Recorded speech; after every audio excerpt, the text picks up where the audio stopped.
Huh? Triumph in the trap. This is $50.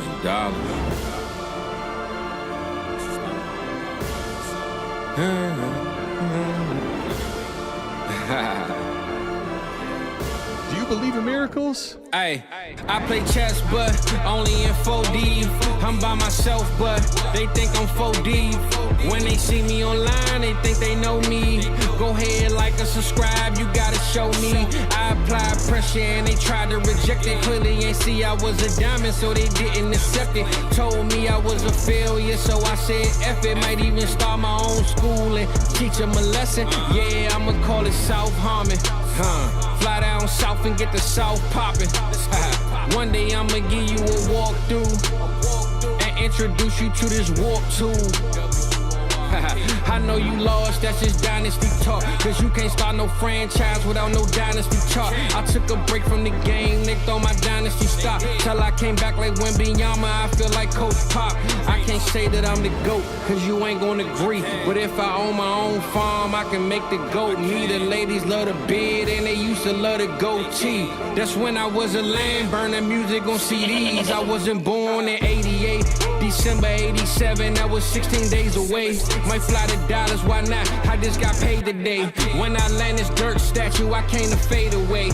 Check the timeline for the stories and the play-by-play. My life a Patreon link, you gotta pay to play.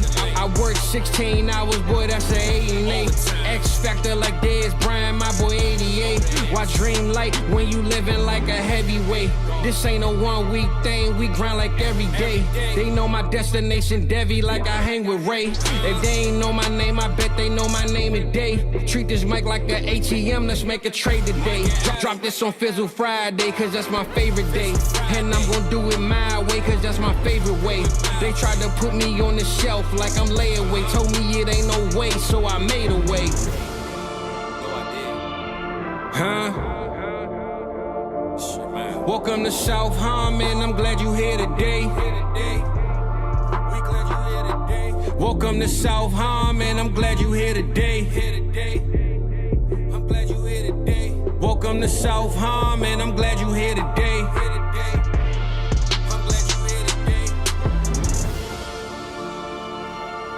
Hit that Patreon link if you here to stay, huh? Treat this mic like an ATM, let's make a trade today. What's up, everybody? Tuesday night AMA. Woo! We are back, man. Let's get it. I don't care how many times my job tries to kill this, right? By making me work nights. You know what you tell them? You can't kill it, all right? You can't kill it. You can't kill it. You can't kill me. I just find a new job. Screw y'all. AMA too important. I ain't missing. Yeah, what's up, everybody? Hope everybody's doing good. Quarterback hoarding. My job is my day job is the quarterback hoard. You know, Adam. It is incredible though. Like we got such good friends in the space that you could get the executives on last week while I was away. You know, working that 10 p.m. shift.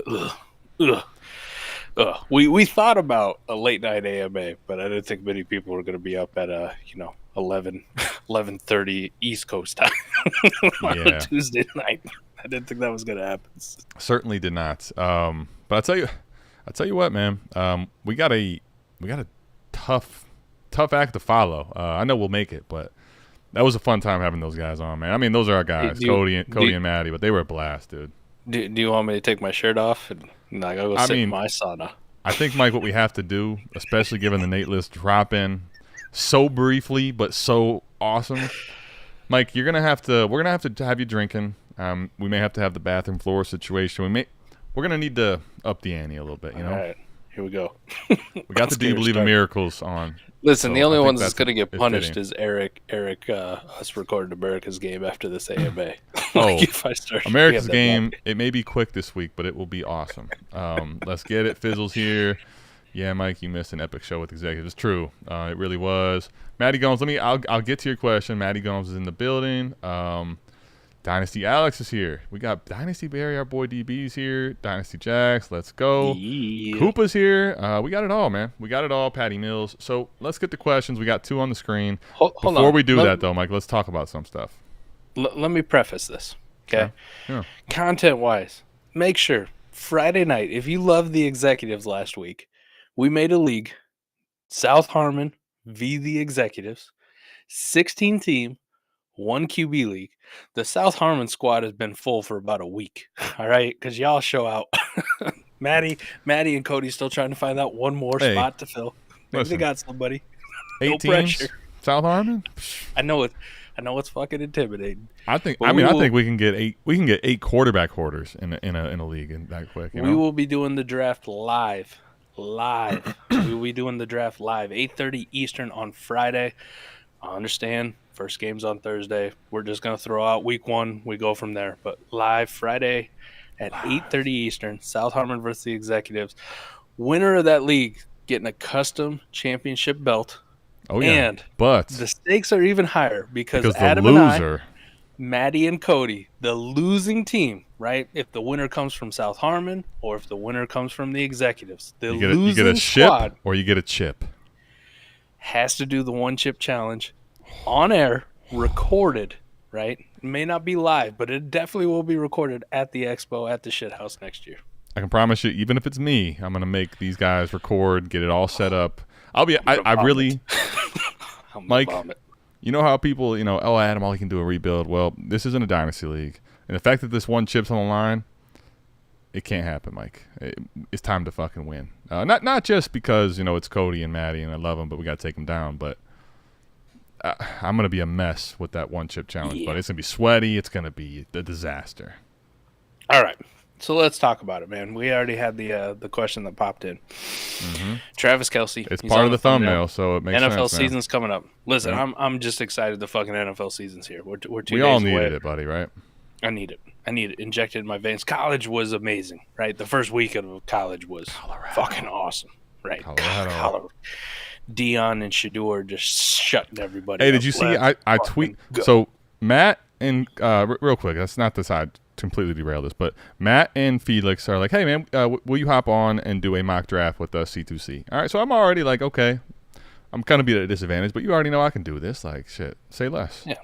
So I take Shador Sanders in the 2nd round, and when I get on to talk about the draft now, they kind of, I forget even who I took in the 1st. They kind of like prop that up, waiting with bated breath to just slay me about this in the 2nd. I'm talking about open season, Mike. I'm one of the featured guests, and I just come in to get slaughtered, And so of course, what do? Just Shador with all the R's at the end. Adam, both of them. Felix. It took till today. I'm just now seeing this. I don't know how I missed this. I said selective scrolling. All right, you know exactly how you missed it. Selective scrolling. Had to give my guys some shout out, man. It was fun. It was good fun. And too, like we both kind of hit it big this weekend, right? You're big on Shador Sanders, right? You got that going on. Mm-hmm. I'm out here like fighting people on Keon Coleman. And shout out to Fizzle, big FSU Keon, let's go, man. In here, right? FSU guys.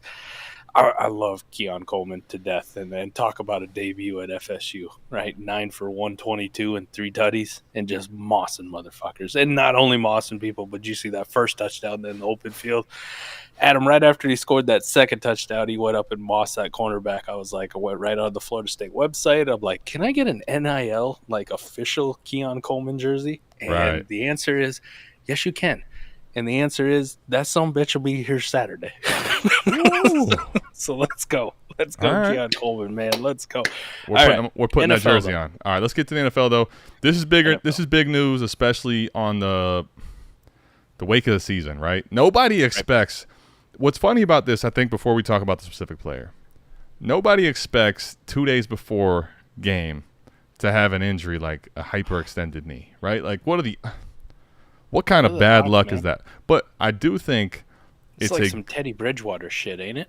Yeah. Now the ACL was hopefully not as bad. Well, the ACL was intact. They already confirmed that. This is the shitty part too, because I read the tweet and like it's still vague enough to make you shit your pants just a little bit, right? Sure, of course. Schefter tweeted they believe the ACL is still intact, well, and I because they've done Miller enough to tweet being like, I've seen this one before. Like once the swelling goes down, then we find out, and I'm going, oh fuck, oh fuck. I think that right there. It could be, maybe it ends up being torn, but I think that right there is like, we just need football. We need something to talk about that isn't this. I think so. Now, here's the point though. I think it's a good lesson in these teams that you have. I don't care if it's lineup start 9, lineup start 11, best ball.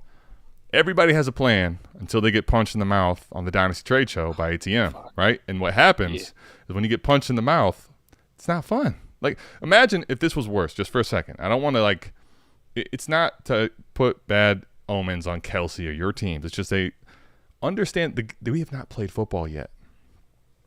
We're going to have football for 17 weeks in the fantasy space. Like, there is so many things that can go wrong. And there's a lot of teams, Mike, that are baking in Kelce's going to play all year and be great. Right now, maybe he plays, and maybe he's not that great for the first part of the year because he's older, and maybe he doesn't recover as well. There's just a lot of ifs and variables in fantasy football. Part of what makes it fun, but I think this is a good lesson in, are you really rostered appropriately? Do you have some depth if a couple injuries happen to you, you know? Right. This is one of the things. I was listening to America's Game. Shout out to Eric and Scott Connor. I love that show too, where they just dive into every fucking player. It's literally like 3 trips back and forth to work, even on like 1.5x speed. Right. You know, like it's exciting to have that type of locked in drive time. This made me excited in all my like deep best ball leagues, you know, where it's 35 plus roster spots, where I'm like, Blake Bell, I like your point, Scott. Click add. You just go to. What's nice about that is you go to waivers, right, on a lot of your leagues, and you're like, shit, there's like all those shares. All right, I can for free. You know, we're good. Let's do it. Why not? Adam, I'm almost positive he's gonna miss Thursday night. Now, it'd be shocking to see him play. Personally, for me, it's too soon. There's too much at stake long term for the year. Now, I'm kind of still on the train of like I'm worried, but it's just minor, and I'm like expecting him to be back week 2. And I'm kind of with you. Like, we got nothing else to really talk about, so it's amplified, and it's a superstar, like the superstar at the tight end position, the superstar, like no question about it. And you know, like me and some of my redraft leagues, looking at WoRP and going, fuck, I'm taking Travis Kelce in round 1, baby. Like, if I'm picking at the back end, like, why not? Mike, shout out to Eric. We had a meeting last night, had him draft my home league, which was not fun for me to do, but I'm like, you know what? He thinks so much different than me. We'll see how bad it was. He did pretty good until he drafted B-Rob, which was so late that I can't give him a full pass. I had to tell everyone there, but like the B-Rob, or you know, the your B-Rob, the Washington Commanders, you know, my B-Rob. So, but Mike, he did not do this, but somebody in that draft took Kelce in like the top 7 picks. Ooh. And then the day later, like not even a full day later, right? You get this, like, right. I think he's going to be fine. To answer Matt Gomes' question, with Kelce out Thursday, right? Whatever KC wide receiver has the best game should instantly be sold, because you know the value will be double what it should be. That's pretty much facts. What wide receiver would you like to buy now and hopefully flip? All right, I'm going to answer this in 2 parts, Adam. Okay. I've seen way too much like Sky Moore stuff. Like, I'm good. Like, I'm good with the Sky Moore thing. Y'all got it. Like, you guys can have it, and you know, I just go with the historical odds that haven't been good for wide receivers who do fuck all in year 1. Like, sure, right. If I'm wrong, I'm wrong. I don't really give a shit. Kadarius Toney's obviously another one. Like, if he plays, like, people are gonna hype him up, and I'm kind of seeing stuff already. Like, oh, he's gonna play. And then we know Kadarius Toney, man. Right. Like, we kind of just know what it is. MVS, I don't think that's like one I'm looking to flip, just because I think if I roster MVS already, it's probably in the best ball league, and I'm only looking for 1 to 2 spike weeks as it is. Sure. Like, that's all I'm really looking for. The one I think would be interesting to buy and then flip, and this is one that I've been buying into before this Kelce news, is like I'm back in on Justin Ross. Is that gross? Is that? Well, 1, we knew this. 2, yes, it is. Yes, it is. I killed you. I did. You just went super flaccid. No, because I said the words Justin Ross. No, it's I had you and JB all in the same spot and told you a year ago, and now there's off-season buzz, and there's, oh my gosh, Because here's the question, Mike. To buy now to hopefully flip. Is it gross with Justin Ross? Okay. Let's pretend that there's something there. Because right now we got to pretend to that. Now, could it happen? I'm not going to say it's impossible. I'm not betting on it. But then, Mike, it's got to be so much that not only it's not pretend, it's tangible and you can flip it. I'm good, personally. All right. Now, I just took Justin Ross in a best ball startup in the 21st round. And I got hate in the chat where I was going like, you son of a bitch, how dare you? Like, you know what I mean? Like, people are in on him enough. Or if you think about it, 21st round of a startup, Adam, like, Jesus, I'm almost less than a third. Is there a possibility if Kelce's out and Justin Ross does something in week 1, what are you flipping 2 for a third? days, I might be able to flip him for a second? A late second? I don't give a shit. Third. Maybe you go Third? from the 21st round Two-thirds? to the 18th round. Okay. What? I'll acknowledge someone could send a third. Mike, there's an exception to every rule. So will a second for Ross happen? Maybe. Is it happening in the league I'm in? I'm not fucking betting on it. You know what I mean? Like, I'm not betting on that type of thing. Point is, if I was going to buy a wide receiver to hopefully flip right now, I'm not in on Sky Moore. I'm really not in on the Rashee Rice thing because of cost, but the reality is if there was someone to actually gain enough value to flip out, it's going to be one of those guys that has a name, personally. Now, Ross does have a name. I just don't know. I think you have to see longer duration of Ross, one, being healthy, two, actually balling out, getting enough rapport with Mahomes to actually now be able to flip. So the cost is a lot better. I shouldn't even say a lot. Like 21st round, it's better. But I think the payoff, unless you just want to get a quick 4th to 3rd type flip, is going to take 6-8 weeks, you know? Here's one. Not a wide receiver, though. And I can say with almost matter of fact because I went to try to pick them up and, you know, just pull up Sleeper, and they got that awesome feature where you can just look at all your leagues, right, and see where they're at, if they're already on teams or if they're on waivers. Noah Gray on almost 95% of my you know, like I can't pick him up because he's already on a roster. If you're one of those people who hold Noah Gray, now is the time to just offer him spam for any fucking 3rd round pick you can get. And you can finally get off. There's your Noah Gray sell window. Done. How about that one? I think, yes. I think there's maybe a more realistic chance to possibly flip out of panic. Like flip out of, you know, Noah Gray that you probably bought. You probably bought and you're like, damn, why did I do that? Right? And now 2026 third, man. Gone. Yeah. Take him. Let me ask you, Mike, in best ball. Is it 2026 third? I don't give a shit. It's Noah Gray. You can I'm not saying you want to bet on him long term. I'm just asking, do you think, given this type of a thing, you could fuck around and find out for more, or are you just taking the 26th third? This is also kind of where I'm putting the WoRP principles into best ball, even though there's not a lot of correlation there, Adam.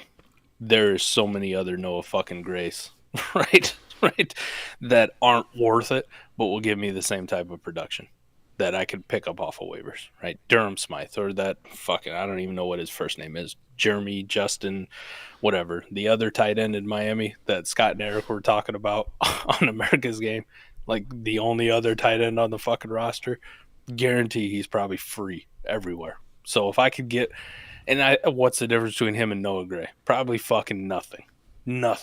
So why not sell Noah Gray for any third I can get and take the profit, and then just go pick this dude up off of waivers?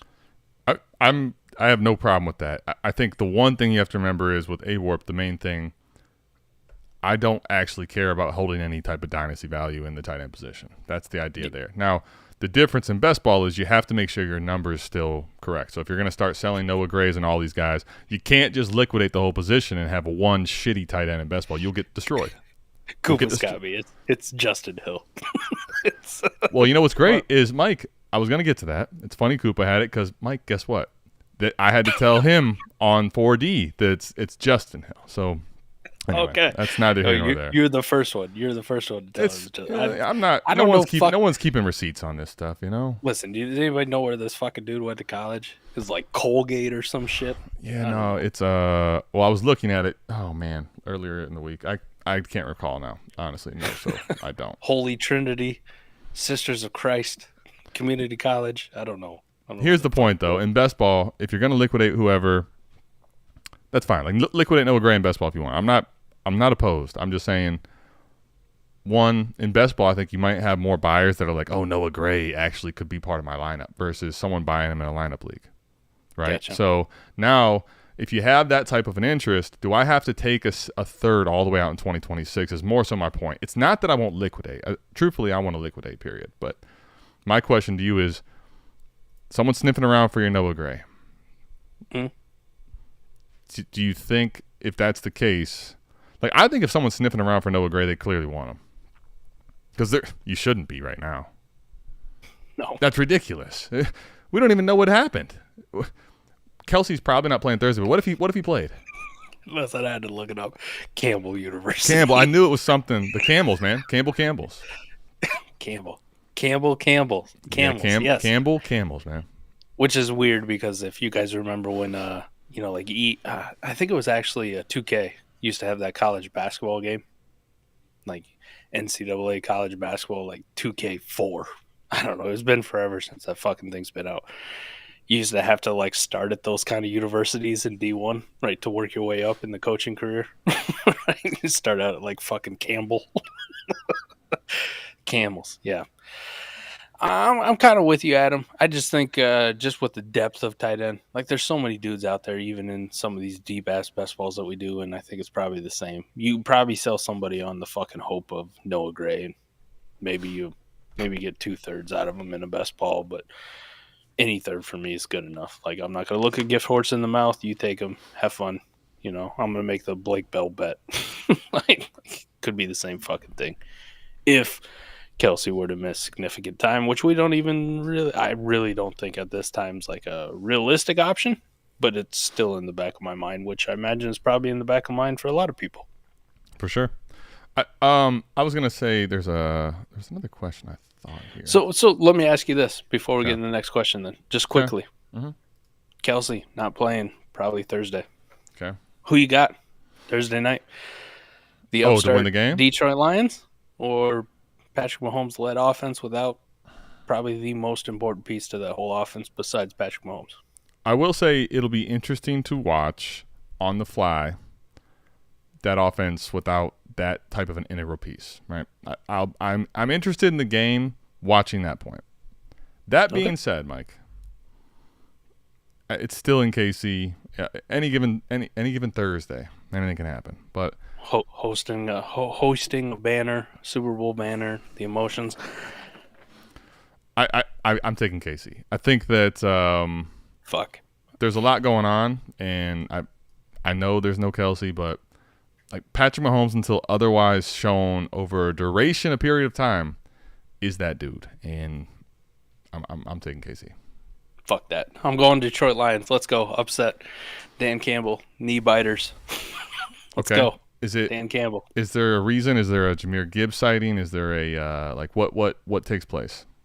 I mean, did you see that offensive coordinator? Jahmyr Gibbs probably playing quarterback, baby.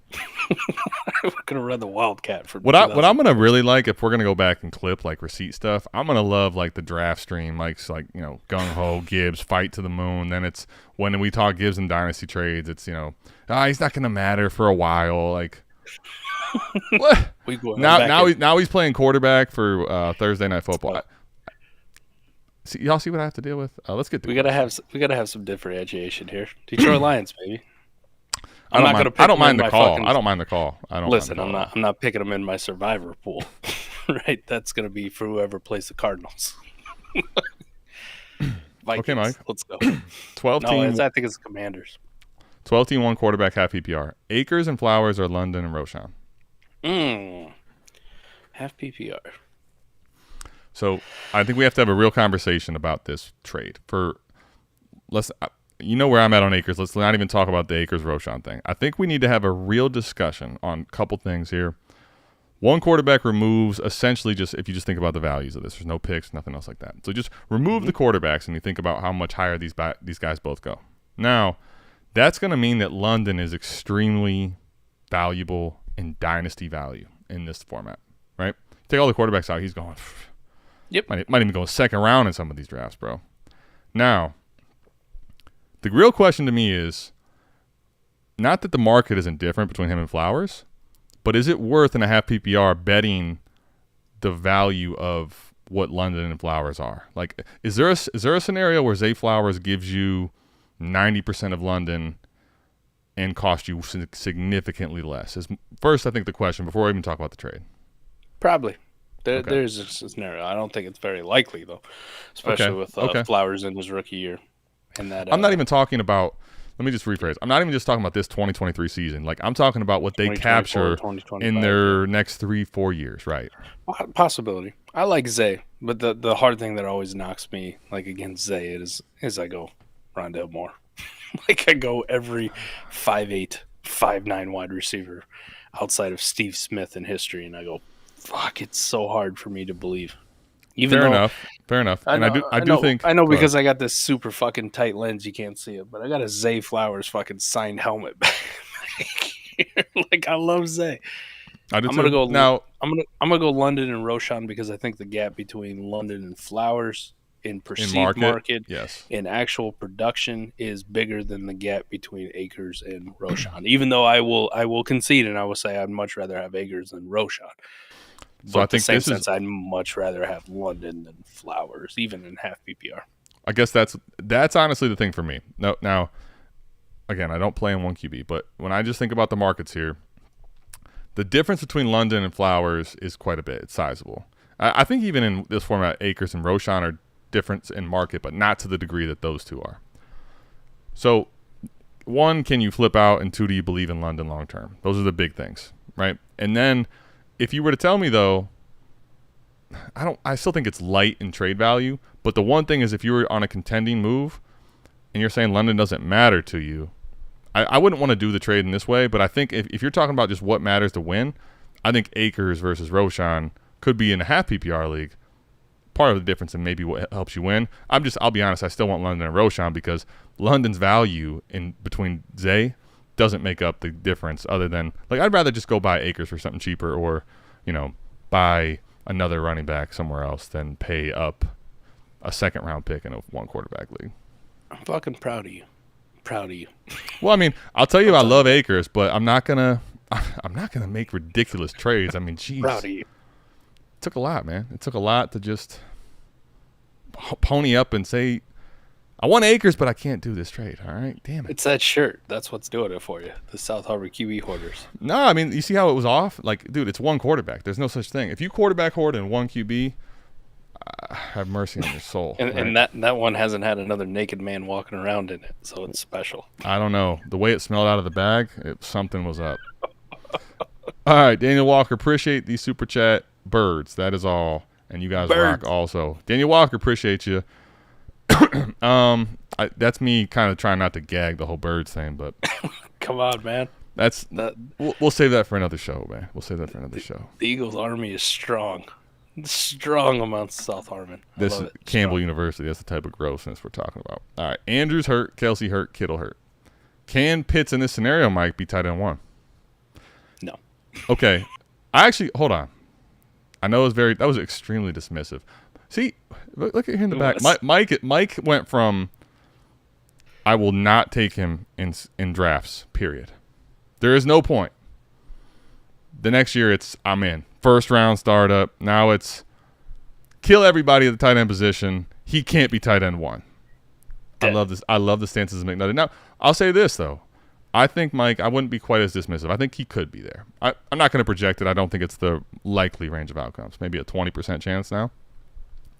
Here's the problem, though. What does that mean? So this is one of the things I wanted to talk about, and I'm glad this question was asked. Travis Kelce injury is a great time to talk about it.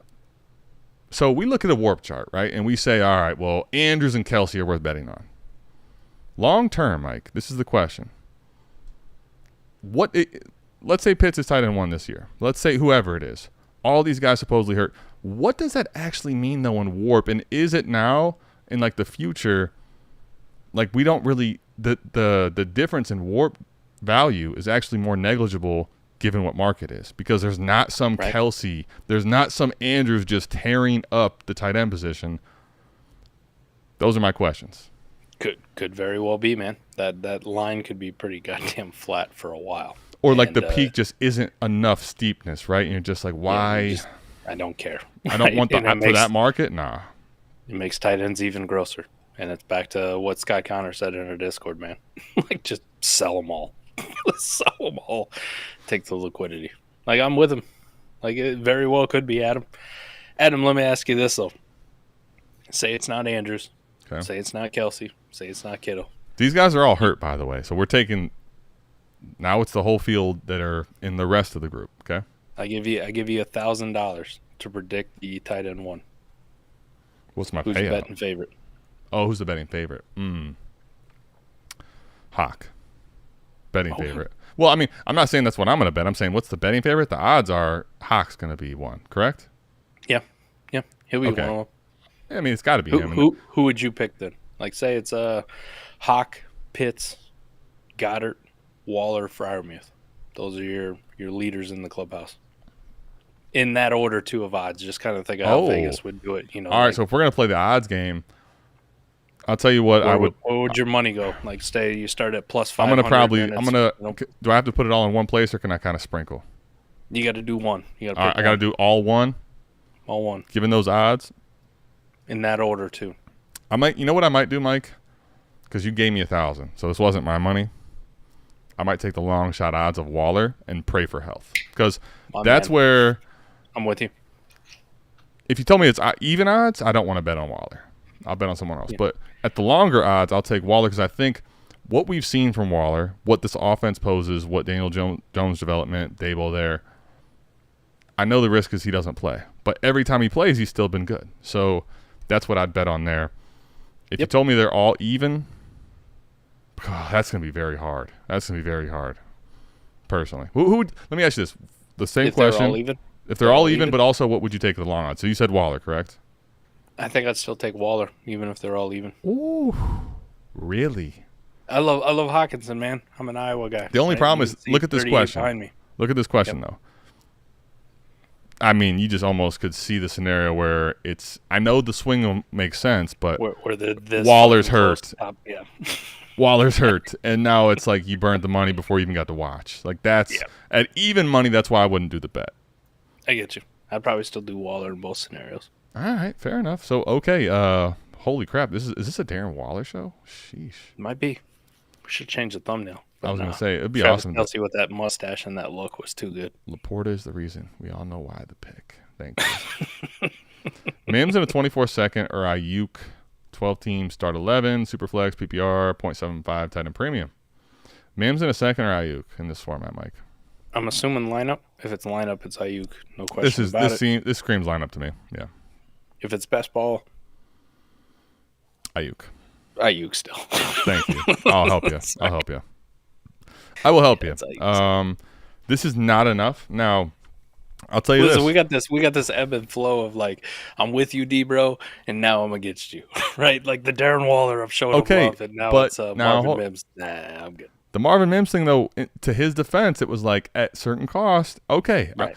Again, actually, the attrition of the position to Denver, especially in best ball, Mike, I'm kind of sniffing around. I'm not getting these cheap deals I was hoping for, but at a certain price point, sure. But like to me, this 24-second doesn't give me enough to take a swing on an unproven talent on a situation with Russell Wilson now with not a lot of weapons. Like that second doesn't give me enough to get off of Aiyuk. And maybe it's just my Aiyuk love, but even in best ball. So in lineup, it's a 1,000% no in lineup. Yeah. Brandon Aiyuk. Let's go. Talk to him. Inbox trade. 12 team. Superflex. Start 10. Okay. 3 mid to late 24 first for Barkley and T. Higgins. I'm a contender. Thoughts? So are you sending them or receiving them? I think 3 mid. I'm going to give you my answer regardless for me, Mike. So Barkley and T. Higgins are dope. Would you agree? Yes. Yeah. Okay. Barkley getting that extra little bit of money to make him feel good, I think, helps people feel good about the asset of Barkley for this season. Right. Can I tell you my problem with this trade? 3 firsts that are mid to late. Okay, so here's the thing. It's not even the 3 first per se. Now, it is and it's not. It's more like, so if you tell me there's 3 that have a chance to be mid, what I know factually is one of these by odds is going to be more early to mid. Because there's going to be one of these teams that implodes. Yep. So Mike, knowing that and knowing how I've seen teams implode in Dynasty, including my own, if this becomes a early and a mid and a late, I don't think I want to do this. Yeah, I'm kind of with you on this one because there's 3. They're all in 24. They all project mid to late. You have this treasure trove. It's a start 10. Instead of trying to buy 2 pieces, I'm trying to buy Mike, 1 piece. This goes to the point of 2. I think everything you just said is correct, by the way. And I think the reason, think about this, Sean, you have leveraged.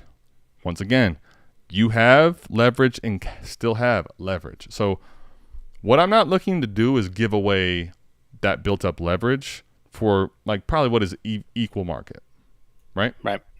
I'm not looking to do that here. Now, if you're telling me that there's a 26 first and it's like there's scenarios where you're not giving up all the leverage. When I have 3 firsts in leverage, I don't care what the build is. That is going to cost if I'm coming off all of it. If I'm coming off a piece that I think is a big part of the pie. Yep. That buys me north of this or I hold it. Because this is lineup start 10, that's why I say it. Adam, Correct. if this was Agreed. best ball start 10, I'm taking the 2 pieces. Right, and I'm probably asking for some. What I'm gonna do too is add right? a third or a second or something and some get fucking Richie some Brandon James, Cooks, Richie James. yeah, Exactly. Just Add give me some these shit. turds. Yep. Lineup start 10 though. If I got 3 of those, I'm going. Can I get an elite quarterback? Can I get a Justin Jefferson? Can I get a Jamar Chase? Can I get one of these fucking hammers that I need in my lineup that's going to change it? Not that Barkley and T. Higgins are bad. They're good, but you kind of also just throw away all the leverage for right.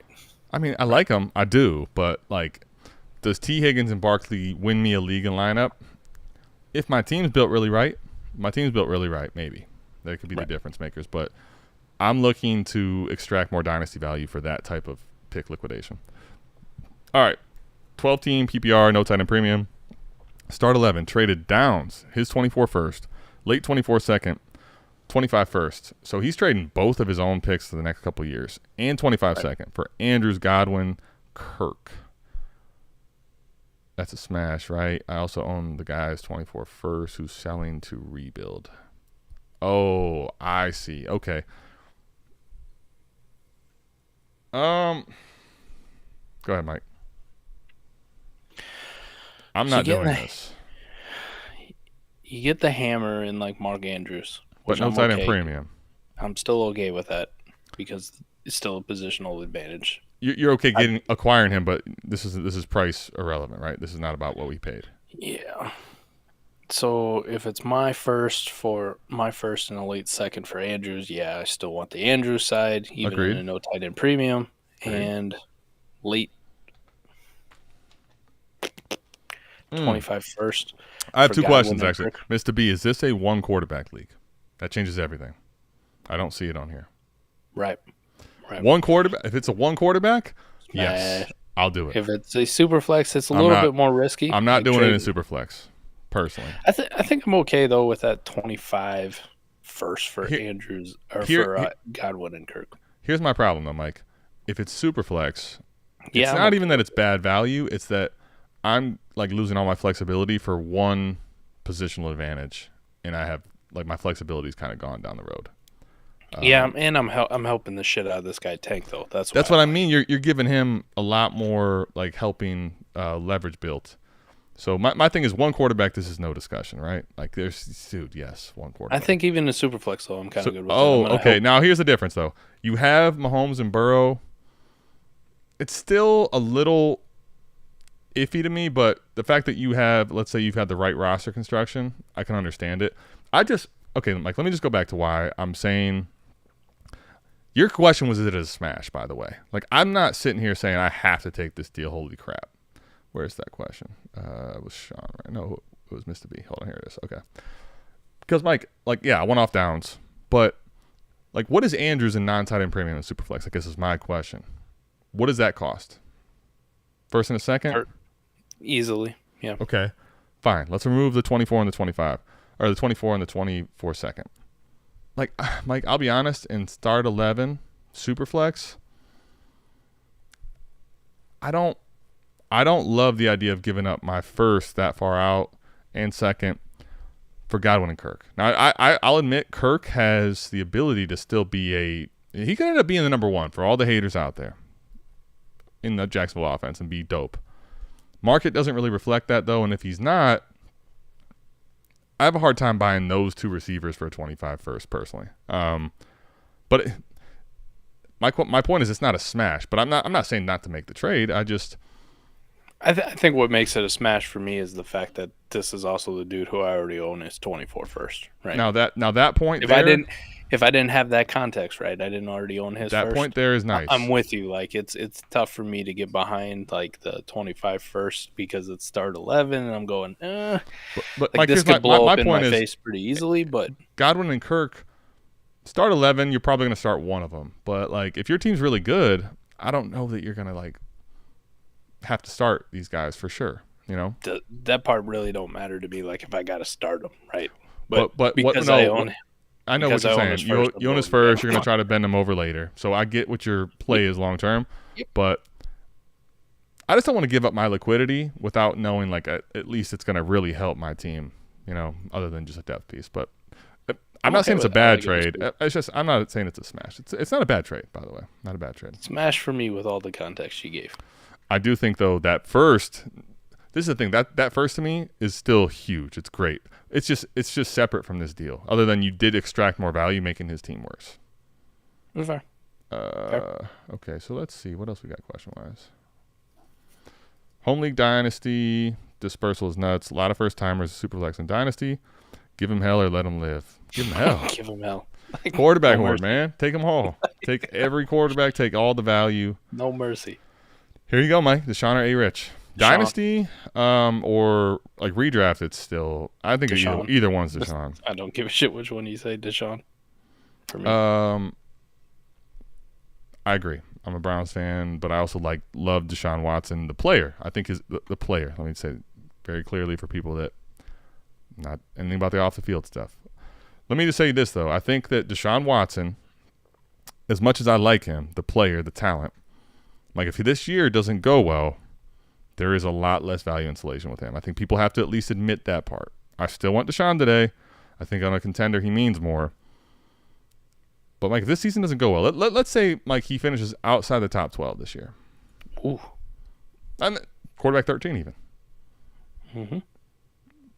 The market is going to shift wildly on this guy. It is. But what's also going to shift is the market on A-Rich when people find out that he's actually a fucking rookie, not the second coming of Justin Herbert, which is the rarest thing ever.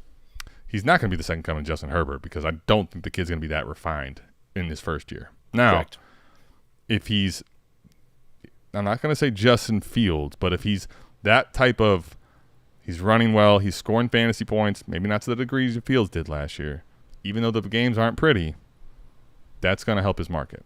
He's not coming anywhere close to Justin Fields. How about that for a hot take? He may come close to Justin Fields year one Justin Fields, not last year Justin Fields. Okay, all right. So hot take, like anywhere close, that's Justin Fields was vague enough. Was QB 6, 7?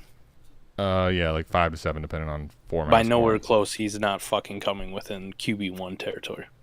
Okay, okay, now that also could shift based on if the quarterbacks all escalate this year. I'm talking about rushing, like rushing yards. So Justin Fields was at like what, 1,200 yards? It's just shy of that, right? 700. So you're saying A-Rich doesn't sniff 1,000? He's not even in the realm. 800 if you're lucky. We should do a bet on this. I like it. What is? You know what? Here, let's do this. What is Anthony Richardson's? Chad, if you have this up, prop bet for rushing yards for the season. And I bet you I would guess it's probably in this range. Actually, I'll keep pulling this up while I pull up another question. I don't want to overhaul this, but Mike, I think we could do a bet for the season. It'd be fun for the listeners too. I think have a little skin in the game. Challenge. Second one chip. No, I think what we do is we cut our losses to Cody, and we decide, you know what, we're going to take it from each other this time. You know, keep the money in the house. That's, by the way, I own that son of a bitch $100, I think.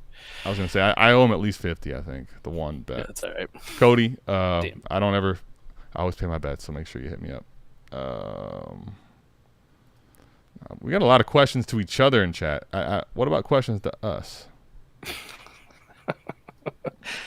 Coop, you know what? Koopa's taking over AMA in the chat. I know. He's good. It's all right. Have you thought about opportunity cost? I don't even know what the questions are at this point. What up, dudes? Mike hates A-Rich now. Yeah, listen. Come on. Castle Black, understand that this is one of the things you have to understand about Mike, all right? Like the guy, like the person, right? Here we go. But what do we know? What he wants to do, one of his pride and joys in life is if he senses that you have happiness, he wants to come and snatch that from you. You know, the A-Rich thing, you went too far. Now he's not even going to sniff. Like, he's going to be terrible in year one. Listen, those words have never come out of my mouth. The exact words that have come out of my mouth is people are overweight on Anthony Richardson and they think he's awesome. That point's fair. That point's fair. Now, my point is the value retention, like you're saying the value retention's not there because he's going to stink. That's where it's a little. I didn't say he's going to stink. I just said, like, people are going to go, oh, right? The same way we were ripping Justin fucking Fields apart. So, like, what does his finish look like into fantasy then? Because you said not top 12. Like, I think that does matter. 15 to 18. If he's quarterback 15 and he shows well in a lot of games and he has ups and downs, which I think people expect, and he has some games where he's top 12, top 8 finish, rushes for even 850, I don't think the market's going to panic. I think they're going to understand there's growing pains there. Now, to the point you just made, though, you said 15, and what was the low end? 18. Yeah, if you're talking more like late quarterback to 18, 20, something like that, given his rushing floor and he looks bad, that's where I think panic will come set in. So I know that doesn't sound like a lot of difference. But I mean, we're talking about a quarterback who's got, like, a Michael Pittman. I love him, but he's got no other receivers outside of that. No tight ends that are, like, standouts, right? We don't even know who the fuck the tight end was. Kylan Granson? Come on. And missing Jonathan Taylor for at least 4 games, if not the entire season, and an offensive line that is kind of deteriorating. Like, this kid's got immense pressure on him, and there's going to be times where he looks absolutely fucking atrocious. I agree. As a quarterback, he's going to have a lot of struggle moments, but I also think there's going to be some games where, like, he didn't even look that good as a thrower of the football as a quarterback, and you look up and stat line's like, wait, he was quarterback 10 on the week, and, like, he kind of sucked. That's the thing. I think if that is captured over the season, let's say he's quarterback 15, quarterback 12-ish in the year, there's going to be a lot of upside hope and swing on. They're going to be better. Right. They're going to have guys. Where Watson, my only point is I want Watson, by the way, so everyone understand that. But Watson, I don't think has the room for error. Like, if he has a bad season, there is a lot of people that are out on Watson, period. There's already people out on Watson. Troop Crown just posted in the chat about Josh Allen. But key takeaway. What's the key part of that fucking sentence? The ceiling. Nope. There's one word in there. Second year? Sophomore year? Sophomore year. Sure. We're talking rookie year. I don't disagree, again, but I also think we have to weigh in the contender, which is if Watson smashes, the contender's not close. All right? And I think he's also good enough as a thrower, and long-term he'd be secure there. But I think what I'm talking about is a market stability aspect. Like, I think the draft capital could A-Rich totally flop and lose a lot of value. Yes, but I also think there's some value retention where Watson with a bad year, Mike, is not going to be pretty. That's my only point. I still want Watson. Yeah. I'm with you on that part. Like, it won't be pretty. Like, it won't be. It's already not pretty. It's already kind of not pretty, which is why I have a lot of exposure. All right. Take 2. 12-team Superflex start 8. His wife traded Dak and Josh Jacobs for Herbert. She's starting Herbert and Burrow with Bryce Young and Kyler on the bench. Nice. I mean, Superflex start 8 is like, I'll be honest, I don't have any of these leagues. I don't think I won any of them. But if that's the 2 quarterback thing is such a cheat code in this league. You got 6 chances at other. That's ridiculous, bro. I don't even give a fuck. Like, I like Josh Jacobs, and I will defend Dak. But I get the chance to go up to somebody who could push for a top 3 quarterback in Justin Herbert in that offense easily. And they start 8. No question about it. These are 2 of, like, the top 6 quarterbacks locked in that and you do she's this. Got the fucking South Harmon QB horde going on too, like this is the that elite. This is QB one of those horde, light mini QB hordes where it's Yeah. also, but it's high enough where it's like, yeah, you got to come correct or don't come at all. It's that leverage QB horde. Like, I'm Like not giving this any of these dudes up for cheap. Now let me ask you, BC, transparency. Did she learn it from Are South you Harmon? asleep? Did you tell her like go destroy souls, or is this her or you're doing? I want to know that. If it's her doing, that's a savage. You better keep her. Don't let her go. Yeah. 12-team Superflex start 11. Pay for that buy-in, son. Yeah, man. You better be paid for her buy-ins. Buy apple pie. 12-team Superflex start 11. 1.5 tight end premium. Give Watson, Godwin, Laporta. Get Purdy, Wilson, Judy.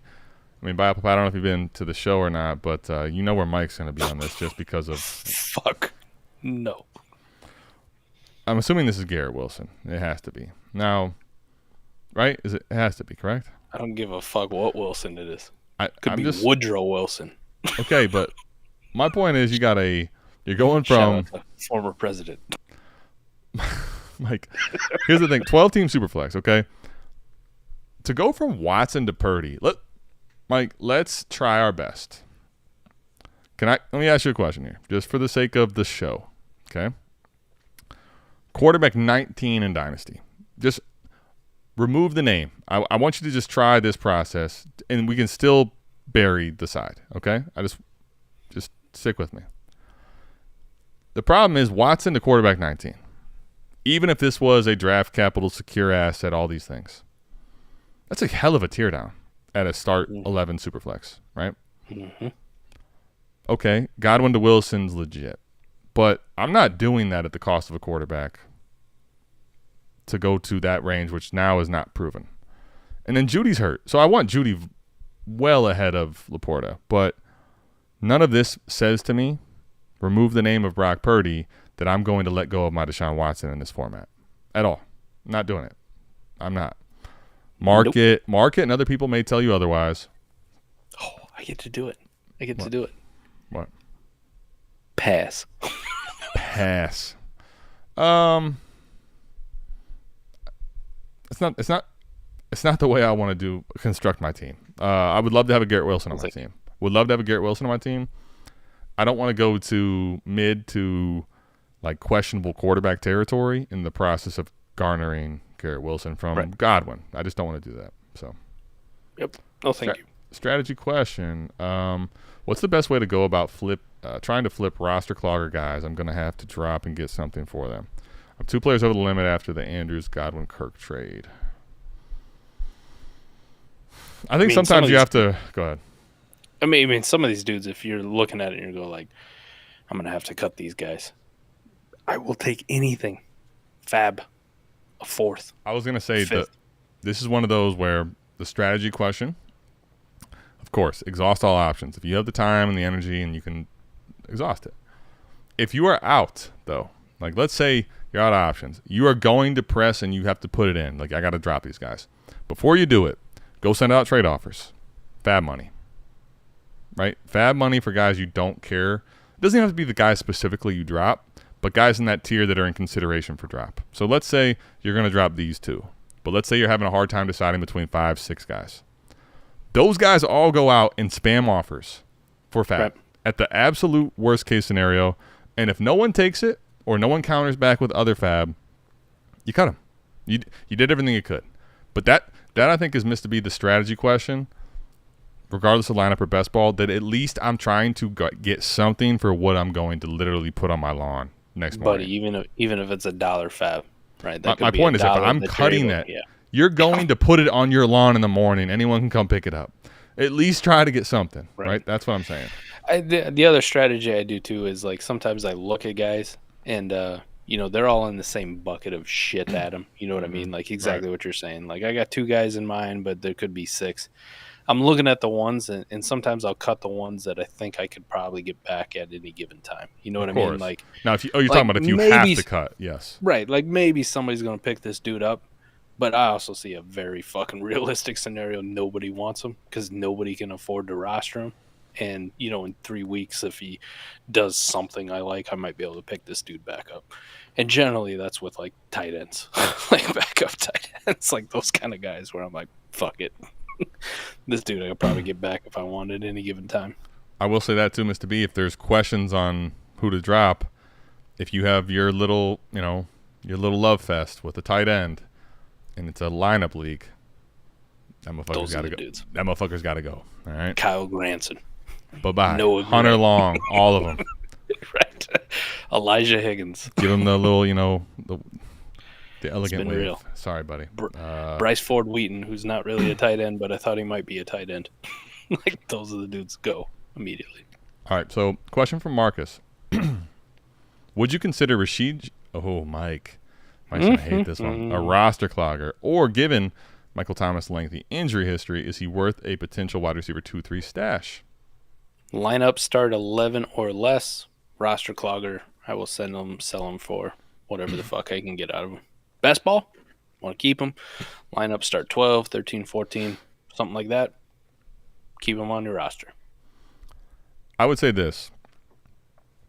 9 and 10 for sure. He's going to categorize for me as a roster clogger. Now, I could probably make the case higher that he could.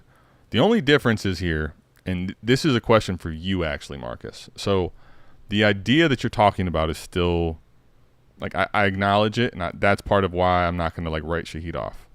So even if it's 9 or 10, understand your market, understand the trades and things that happen. So let's say if Thomas goes down and Shaheed has a blow-up week. Ask yourself, can you sell him to one of these teams that needs a receiver? If the answer is yes, he's a roster clogger, but he's also worth the stash because there's tradability aspect there, right? Again, that's in the higher you go up, there's more of that. Plus, in best ball, Mike, like, I'll be honest, in best ball leagues, Mike, where we're starting what we do, 30 or more, it's not even close to a roster clogger. I don't care if you hate the guy. Like, I have a hard time rostering all those spots well, so he could fit in a heartbeat. So it's the shallow formats, Marcus, to me, 9 and 10 especially. Mike made 11. You can make the case. 11, Mike. I can start 6 receivers. I don't know that he's necessarily a roster clogger. It's kind of why I'm saying 11's iffy. But ultimately, if you're going to be in the 11, 10, or 9, like the big caveat to if he's a for sure roster clogger or not is, like, do you think you can flip him? Is this league going to allow you to flip him? There I might hold. Otherwise, he's a roster clogger. Yes, absolutely. Yeah. Yep. All right, so... All right, how do you value early first-round picks in toilet bowl leagues? Ooh. Tough. First off, I leave the league. Can I tell you, well, this is like the inverse, but the same principle as a lottery, right? Yep. It's like... At least the fucking lottery is weighted, Sometimes. Most times it's weighted. I've seen where it's like, nah, we're going to just go in with balls. Like, what? Anyway, by the way, that was a pause, just going with balls. Going with balls. Love it. As you refill. As we're emptying this bottle out. I'll say this. In the toilet bowl, if I'm betting against a team, it's an early first, and this team is absolute trash. I don't care because they're not winning some toilet bowl, right? Because I'm also going to associate one thing, I guess, here is, like, how bad are the other teams? Like, is there really a scenario where this team's going to win 3 games in the toilet bowl? Mm-hmm. If the answer is no, I'm valuing it basically the same. I'm probably more apt instead of, like, taking those smash deals where you're like, this dude's a bottom 3 team. I got to take this. Instead of that, I'm more targeting those guys who are 5, 6, 7, 8. Like those mid guys. Those are the ones that are like, like, yeah, give me. I want the mid value, but a hope and a prayer of they get upset. Right. I fucking hate toilet bowls. I would say this though. Brackets. I hate all that shit. Here's the thing, Ricardo, that you have to ask yourself. One of the things I think that is undervalued with early first, Mike. All right, so just think about this for a second. I've learned this the hard way a couple times. When you say, look at this team. It is terrible. Like, I want this first. Okay. So now you have this first. And let's say you have it for almost the whole season. Right. Sometimes you're like, all right, now the sensible play is I'm going to bend him over. He's got to get this pick back, and you get a value. Sometimes, though, what happens is these managers, like, they basically, because they have no out and they feel like their back's against the wall, they do the weirdest dynasty shit. and you're like, what are they doing? But it just makes them the 5th best team in the league. Right. So now in a scenario like this, if that's the case, it makes it a little more dicey. But if you're telling me like these teams are gutted and they're just awful relative to the rest of the league, I'm still going to value it about the same. I think the odds of them having 2-3 wins in a toilet bowl is low, but you got to just, I would say, take it down a little bit in value. But overall, if the team is shitty, I want to bet against them. That just brings up the overall point of me. Like, I don't like to play in those kind of leagues. Like, I fucking hate them. Like, I'm okay. Like, I can go and grit my teeth and bear it if like it's a weighted lottery. I guess fine. I don't prefer, but it's fucking Dynasty, man. You should be rewarding the bad teams, right? We need some parity.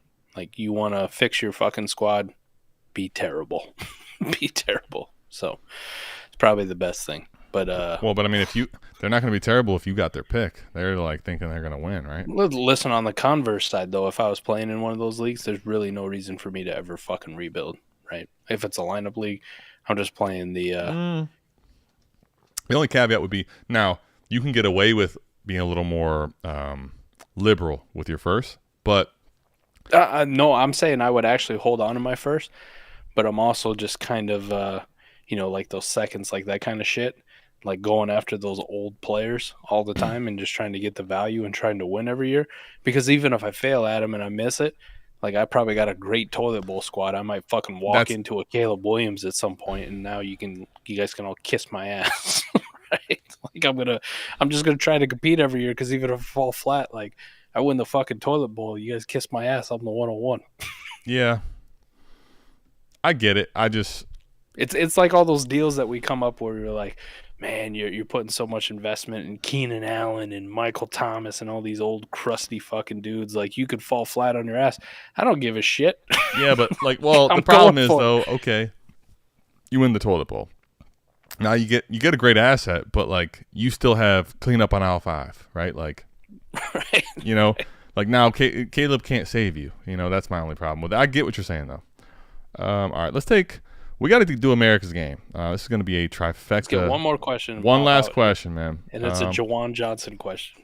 Is it? Who asked it? It is. Trip Crown. All right. Trip Crown. Juwan Johnson or a 24-third late 12-team non-tight end premium start 10 PPR. Mike? Hey, you're buying a top 6 tight end for a late third. Let's do it. Juwan Johnson. I see Koopa in the chat. And his insides, everything that he felt good about, they just all turned. Roanoke, Virginia is about to have an uproar. Let's go. Non-tight end premium? Yeah, Juwan Johnson. Really? You know how much fucking Juwan Johnson I have in underdog, and that ain't even tight end premium. All right, this is where, that's Mike, half PPR. This is where I want you guys, everyone listening to this, to understand reeling a person in. That's like, can I be honest? Like, it's just understand for a second, right? Like, there is like this split personality disorder. There's like this schizophrenic thing where any given time, anything is possible. And when you try to check them, it's oh man, you know what this is, Mike? You know what this is? I'm not hurt. I'm not mad. I'm disappointed. I'm going to buy a fucking Juwan Johnson jersey now, just because. Do you understand, Mike? By the way, this is how much he'll lean into this, everybody watching. You probably, part of the reason you might love the show. What Mike would have to do for that is he'd have to buy a custom jersey, wait the time for it to get printed. Oh, no. It's right here. $170. Feels like a good purchase. That's probably a custom. It is a custom jersey. So what are you talking about? It's exactly what that is. The fucking NFL shop was like, nah, we ain't making Juwan Johnson jerseys. Kiss our ass. You know why? Because there's a few select buyers. And NFL shop, do better, man. This guy's a stud. I demand more. All right. Listen, what you need is if you're going to do Juwan, that, hit me up, man. Anytime you want to come on a podcast, just say the word. I'll fucking interview you. And I think this is a good point. It's kind of like Mike in that scenario. If you wanted to do this, you go to DHgate or whatever, and you'd be like, "Yeah, I rock Juwan Johnson, but I'm paying nothing for it, right?" But you're eventually gonna be like, "Man, you know what? You're gonna be like, man, this jersey kind of sucks. The player ends up not. It's like spending the third. You didn't spend as much, but you ruined the value. To celebrate our restructuring of the Patreon, I'm going to go in the pregame poop channel, the new $8 tier.